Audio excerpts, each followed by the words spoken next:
All right, so I've talked about how this 28th Amendment can work. Now we're able to build this complex insurance for bailouts and shutdowns, and that's because this continuous improvement program is a more advanced way of looking at government, because you want to be able to continuously improve on core architectures.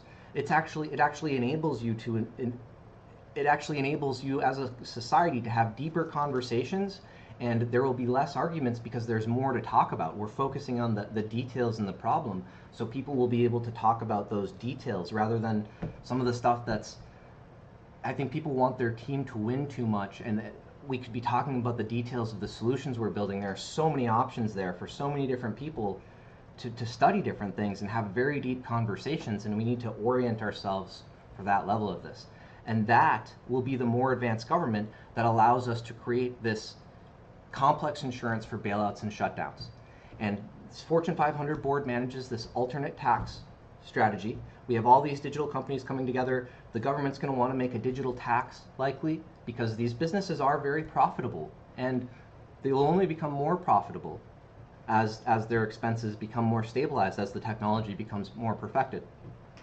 And so it makes sense that the government would want to put a tax there on these businesses that have a really high profit margin as compared to their labor and overhead costs. And so this is a better dynamic for society overall, to have a private sector board have a fund that it's creating, and then you have an alternate strategy for talking about how to manage two of these different funds. And then you can end up in a negotiating dynamic to make payments on the national debt, and to see if we have some strategies for programs we want to do here, maybe we see some other ways of executing on those programs over here, because you want to involve a technological pursuit of the solution.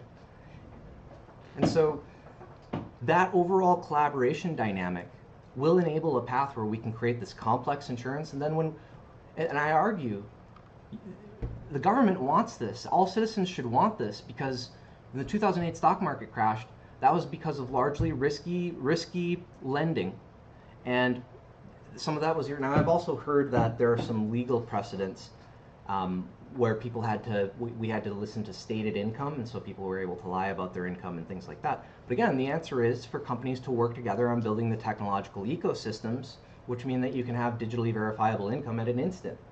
And we have to work together on these ecosystems. It enables us to get past these problems. And so we need this technological initiative, this technological platform that we try to build as a government of the people, and we want to manage this in a continuous improvement way with key open source levels between these different technology stacks. That's also how we'll argue how to build the safest, the best security.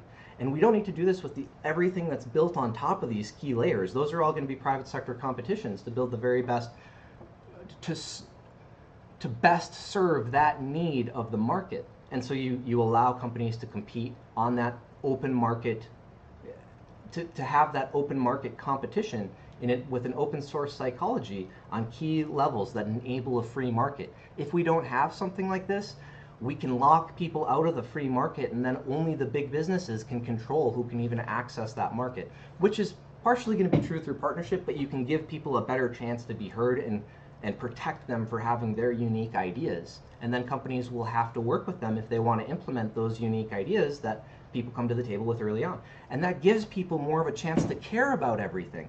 And then you have people paying more attention because there's something that they can chase after. That is capitalism.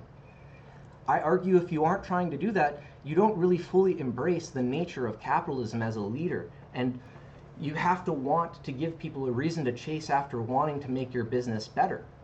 And so it makes sense to try to have these key open source levels so that companies can open up that discussion and recruit through that ideology.